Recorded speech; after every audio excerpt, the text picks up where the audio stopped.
Wait. Wait, can I just? You're telling me you're anti-racist, and you're talking about the most racist cartoon ever. Is that what we're saying? No, it's not the most racist cartoon. There's been more cartoons that were racist. This was a moment. Okay. Yeah, okay. this was a moment where the dynamite blew up in Yeah. his face, and he was all ash. And so, of course, it looked like it was blackface because it was. Oh my God, blackface! Don't even get me started with blackface.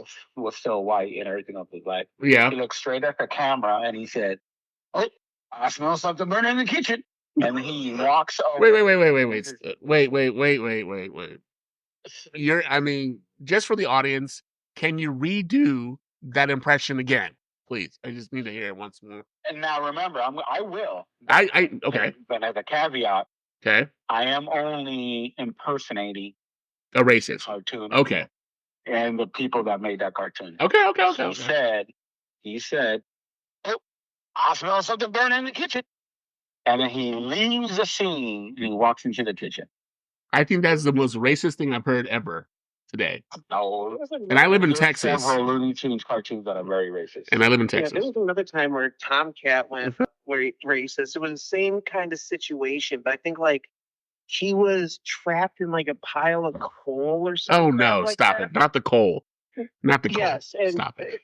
When he pops out his, the whole black face again, and the hair were kind of like in little braids. Oh Jesus! And you mean a pickaninny? You're talking about a pickaninny? Talking about a pickaninny? Yeah, something like that. The maid goes, "Sorry, have you seen a cat?" And Thomas, and once again, just like Alex said, I'm only doing this verbatim. Yeah. He's like, "No, ma'am, I ain't seen no cat." Oh Jesus! And it just. Just goes off on that whole racial thing and just slowly slinks out of the room. Yeah. Okay, so cartoons from the bygone era, which we are talking about Saturday morning cartoons, we all watch them. Some of them were a little racist, but those ones have been around for almost 100 years. I mean, they've been around forever. So when we get into this, we break, Pretty close when we start getting to 2030s. Well, the 20s and 30s, there's a super racist time. But what I'm thinking about is the time between 1980s and the early 90s, because I think the Saturday morning... They were kind of racist, too. They were pretending not to be racist. There were some cartoons. Yeah. But when you turn on a cartoon and you just see all white characters... Yeah. Well, that's like subliminal.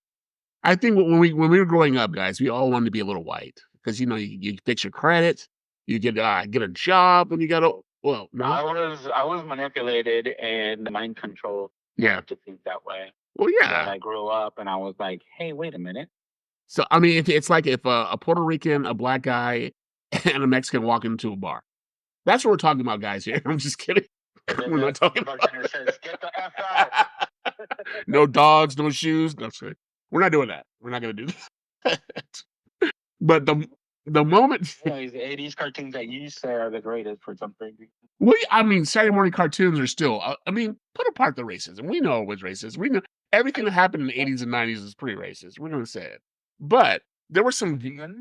there were some great moments in cartoon history that happened every Saturday morning, for sure. 100%. Like... Don't go that far. Well, okay, you tell me. Come on, Richard, you tell me. My opinion on this is the ideas outlived the actual product. Okay.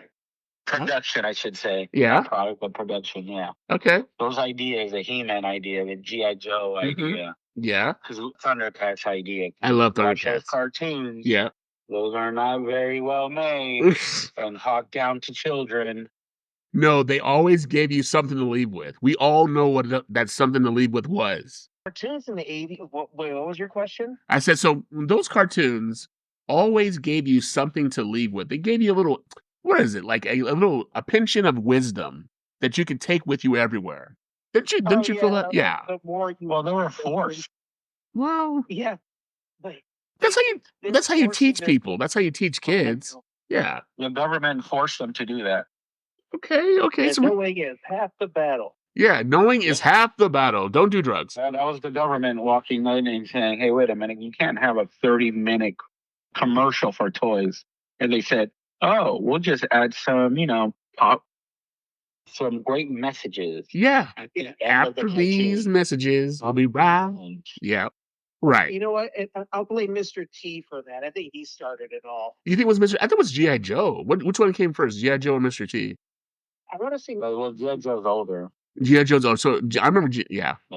Yeah. But I remember Mr. T. I can look that Mr. up. T cartoon came out early as well. Yeah, it did. It And did. his was so heavy in the moral standings on that one. Was it very much was? We love Mr. T. At the end of it, it would be him live, you know. I'll pity the fool, you fucker. I'll pity. No, he didn't say fucker, but yeah, he'd do that. Look at my mohawk.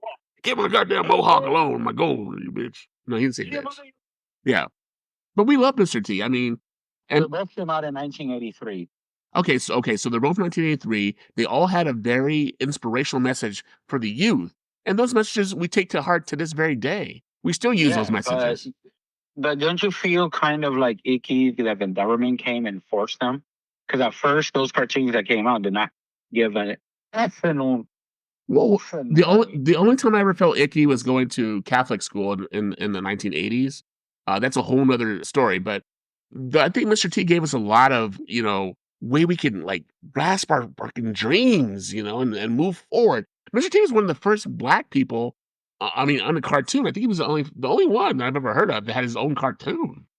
Isn't that true? I mean, am I wrong? There was another cartoon about a group of Black kids that were in. They would never let a group of Black kids together. Not in the 1980s. What about Fat Albert? Yeah. Oh, that was Distortionist. Fat Albert. Yeah, I mean that's crazy. That's ridiculous. That's how all the the petty name calling, the bullies came from Fat Albert. That's what I'm gonna say. I'm just gonna say it. All right. It's not that I don't like Fat Albert. Fat Albert's great. I mean, Bill Cosby. Now look what Bill Cosby was doing. He's over. I'm not going to get into it, but we kind of know. Fat Albert could have been doing the same thing Bill Cosby doing. I mean, it's the same guy. I mean, wasn't it? He was like, you know what he was doing. Can I say it? Yeah, you want some of this GMB? What's that shit called? GHB? In your Kool-Aid or your pudding pops? No, that's crazy. Just to let you know that the Harlem Globetrotters and the Jackson 5 had a cartoon in the 70s. So they were. Yeah. Oh, that's true. That's right. The Jackson 5 had it. That's true. Crap, those are so horrible. You're going to make me want to watch it. I don't know why. But I have to see it. I love those kind of cartoons. And didn't like the Globetrotters do like a crossover with like Scooby-Doo? Yes. Yep. A few times. That's why they did it. So they did a crossover first. Mm-hmm. And then they got kind of popular and they were like, hey, you know what? Yeah. Let's give them their own cartoon. Let's go to Scooby-Doo, Mr. T. They were everywhere. The Globetrotters, they were all over the cartoon syndicate. I remember that shit. But let's okay, so we know the cartoons that kind of developed our lives and kind of molded us kind of in a way. Either was a good way or a bad way. But the moment we've all been waiting for, the top 10 Saturday... Rickety Rocket. Oh, Rickety who? Rickety Rocket was a cartoon that was all Black cast. It was a group of kids and teenagers that had a spaceship that talked, I'm Rickety Rocket, and they would go off on adventures. It was from 1979 to 1980. What? I've never Rickety Rocket. How many seasons was it? Rickety. 1979. Oh, that's only one. That's one season. That's one season. I never heard of that one. Yeah, there were a segment on the Plastic Man Comedy and Adventures. Okay.